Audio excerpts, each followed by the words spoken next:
Let me tell you a story about being Black and Unitarian Universalists.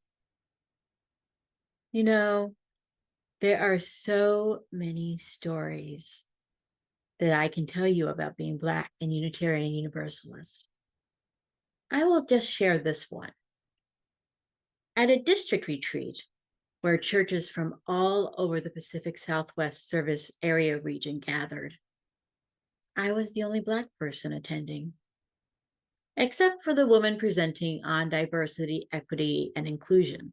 Surprise. Who came from one of the Los Angeles churches. Anyway, she and I were chatting with her partner, who was white, when in swooped a white district member. Ooh, I must have a picture. Put him in the middle so that you look like an Oreo. I almost gasped. Having been called an Oreo back in middle school, an Oreo is a person who is Black on the outside and white on the inside. I was aghast at this on more than one level, but we gamely stood for the photo. And once she left, I said to my Black colleague, raising my glass of water, "Here's to Oreos." And she agreed. Being the only Black woman in a UU church is not easy. I am sometimes subject to confessions from people who are a little bit guilt-ridden, but very well-meaning. I am sometimes subject to sometimes blatant and sometimes veiled suggestions that I should oversee bringing in more people of color into our church. And then there are the occasional microaggressions. People like to make comments about my hair and my clothes. How does your hair do that? Can I touch it? Where did you get that dress? Does it have some sort of significance? I got it through a catalog. I have a bunch of stories. So do other Black UUs. That's the problem. That's why some of us don't stay or feel isolated when we do. We don't want stories. We want something more than a good anecdote. We want to belong. I am not the only Black person who has felt this sentiment. I am not the only Black person who has felt that the UU church doesn't speak to Black people. The question that white UUs should be asking themselves is, why don't we speak to Black people? I mean, where are all the Black UUs? Now, you may be wondering, what is the demographic makeup of the UU denomination overall? I mean, is it just this congregation that's so white? Well, as it turns out, it isn't just us. Yay. The Pew Research Center conducted a religious landscape study in 2014, yes, 10 years ago, examining the demographics of several denominations. The study revealed that Unitarian Universalists are 88% white, 7% other or mixed, 3% Latino, and 1% Black. 1%. That's actually a little bit more Black than Simi Valley, believe it or not, and less Black than Thousand Oaks. But if you do a Google search for the phrase, "Why is Unitarian Universalism so white?" you get a lot of stuff, including a Reddit thread from just 1 year ago that asks that very same question. In fact, there are a few Reddit threads. There's a Quora, there's a lot of stuff out there. Now, I have been a member of this congregation since 2006, and I first became a UU back in 2001 when my first son was born.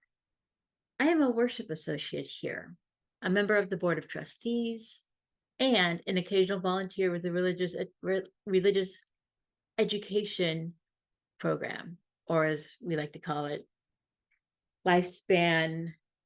Oh, you know, the cool stuff that Sam does, like lifespan exploration program. I work on issues of diversity, equity, and inclusion, or DEI, as it's commonly known, in the Becoming Beloved Community Advocates group. I'm a co-facilitator in the new Weave program, which you may have read about in News and Notes this week. And I participated in the Beloved Conversations program. I spend weeks of my summer break working at a UU camp in the San Bernardino Mountains. I live and breathe not only DEI, but also UU. I love abbreviations. What can I say?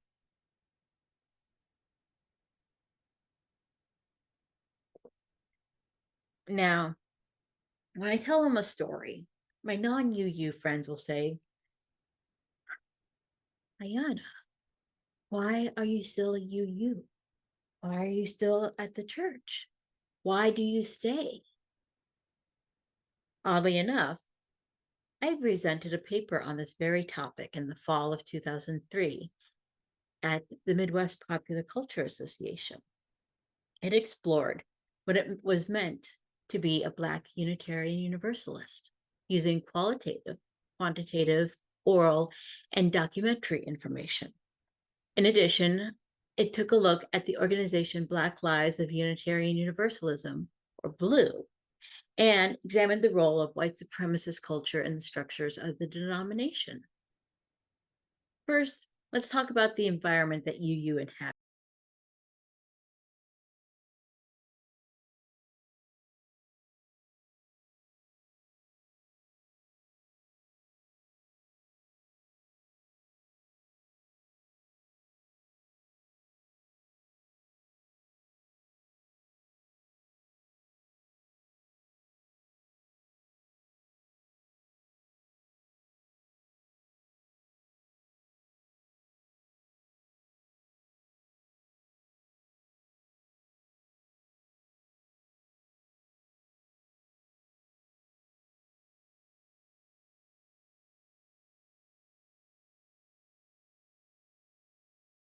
And the binary, one right way, like there's only one right way to do things, denial and defensiveness, the right to comfort and fear of conflict, and the idea that progress is more.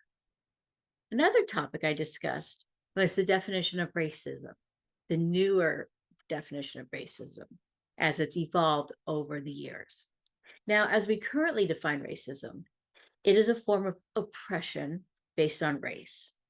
Now, unlike discrimination, oppression takes into account the concept of power, who is positioned to hold power and who is positioned not to hold power as a result of the way society has been set up and has functioned for generations. That means that here in the United States and in much of the Northern Hemisphere, it is perpetuated by white people against people of color. Now, after I stated these definitions, I had some cranky people. They argued with me about white supremacy culture. They insisted that they were not white supremacists. They insisted that racism wasn't based on power dynamics. I had trouble getting people to understand that white supremacy culture, as defined by Okun, is systemic, not individual. I wasn't calling them white supremacists, but rather the culture. Later, someone asked me to name characteristics of white supremacy culture that existed in Chalice. Well, white supremacy culture is obsessed with perfectionism and time and being on time, for example. I tried to explain that not every culture has the same relationship with perfectionism and time that white supremacy culture does, but we kind of missed. We didn't quite get our lines together. Now, some folks have asked me why I haven't done more work to bring in a more diverse group of people or more Black people into Chalice. Here's the thing, beloveds. That is not my job. It is not the job of people of color or the BIPOC, Black, Indigenous, people of color members of our congregation to make this congregation more ethnic. Rather, it is the job of the white members of the congregation to make it more welcoming. See the difference? And if it isn't welcoming, to maybe ask themselves why it isn't. Now, the Unitarian Universalist Association has realized that the way BIPOC members have been treated historically and currently is problematic. Now, a little history.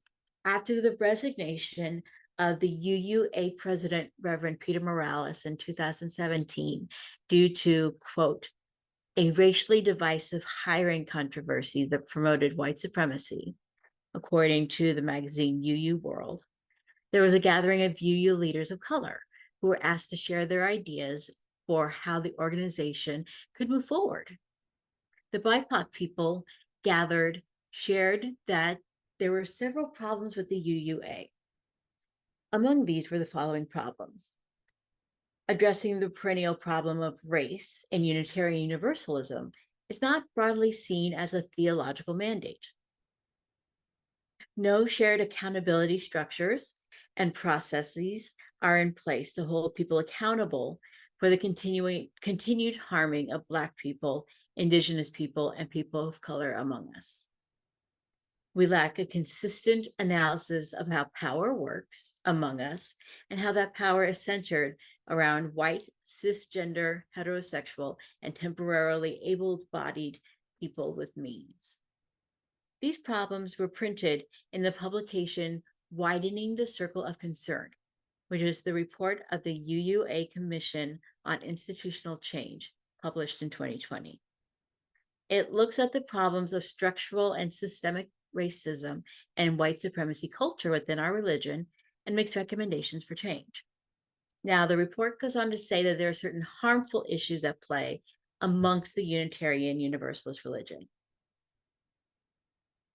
Some among us believe that we can continue the practices that have been most prevalent in Unitarian Universalism without change. Others feel it is critical for us to change. Many of these tend to be younger or identify as Black, Indigenous, or people of color, or hold other identities that are marginalized in the UU community, such as gender expansive. Some believe that work to promote equity, inclusion, and diversity is optional and tangential to our faith. Others believe it is a form of spiritual practice among us necessary to live out our faith. So, what puts extra pressure on these divides? Well, there are a number of factors that increase attention and division. For example, our faith, as with almost all institutions in our nation, rests on a culture whose economic structures depend on the annihilation of Indigenous peoples and the enslavement of Africans forcibly relocated and enslaved. In addition, our emphasis on hyper-individualism and the legacy of this consolidation of Unitarian and Universalism have led to a culture of mistrust that is augmented when difference is in play. So, in essence, the report put the flaws of the Unitarian Universalists in language that white congregants and leaders could comprehend, without spelling out that these trends and flaws are directly the results of white supremacy culture. See, they learned, as I have learned, that the phrase white supremacy culture is kind of touchy with people. Yet, even before widening the circle of concern brought these issues to the forefront of white UU minds, Black UUs were organizing. The group Black Lives of Unitarian Universalism was formed in 2015, 5 years before the report was issued. One of the founding members was Leslie Mack, who, after the murder of Michael Brown in Ferguson, Missouri in 2014, founded the Ferguson Response Network. When the minister of her UU congregation in Cherry Hill, New Jersey, wrote an op-ed in the local paper calling Ferguson protests a race riot, she left the church, understandably. Because the more Black liberation work I was doing, the less inviting the church became to me, understandable. In July 2015, at a meeting called the Movement for Black Lives convening, she met other Black UUs who had similar experiences and feelings. To quote an article from the journal Free Inquiry, published December 1st, 2020, I remember Royce James, she stated, who was one of the founding members of Blue. He was there with his daughter Isis, and he said, well, I've just gotten to the point where I'll drop the kids off and I really can't go in there anymore. Lena Gardner, who had become the executive director of Blue, expressed a similar sentiment, noting that as soon as I started doing that work, it became every time I go into church, somebody wanted to confront me. Somebody wanted to ask me or tell me what I should or shouldn't be doing, and it stopped being a safe place for me.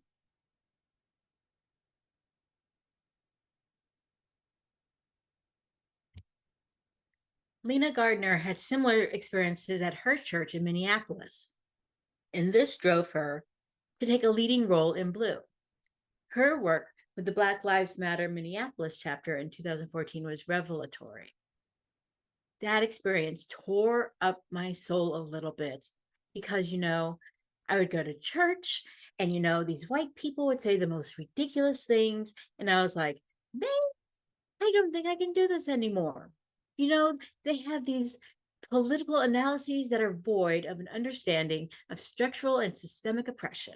They pull out of an ahistorical vacuum.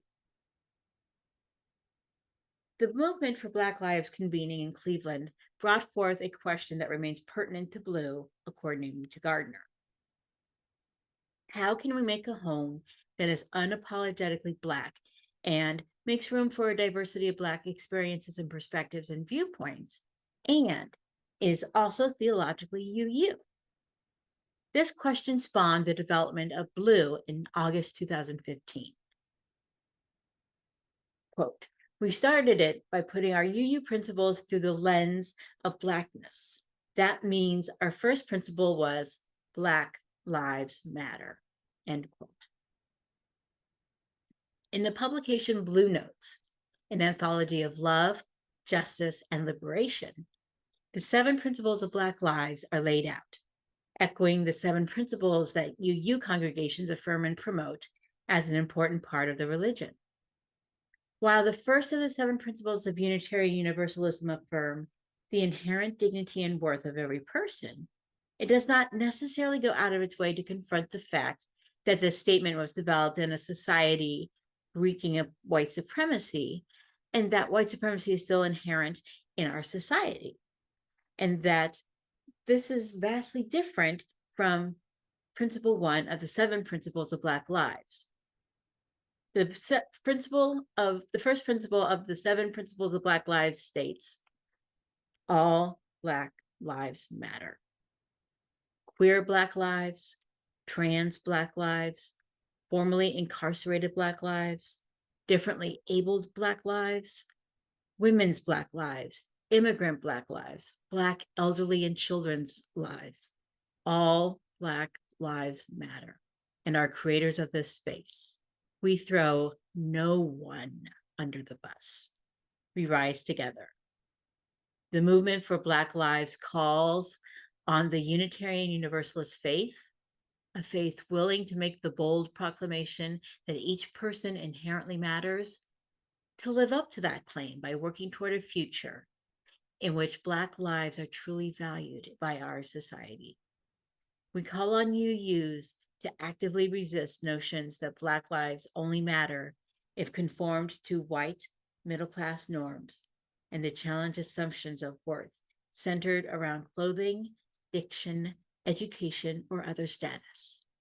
Our value is not conditional. Blue has its own online worship service once a month, described on its website as Black sacred space in its entirety, by and for Black people, with the words and voices of Black folks across the diaspora.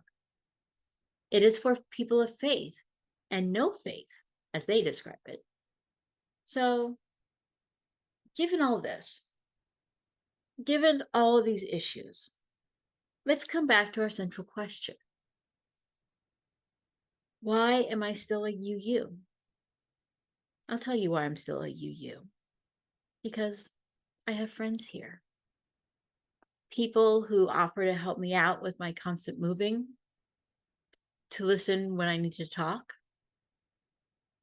to back me up when I'm confronted by a prickly problem. because I have found allies who are dedicated to issues of DEI, because Reverend Nika, who blends head and heart so amazingly well, who is so supportive and loving and wise, is here. And one more reason why I'm still a UU, because it's worth it. Blessed be.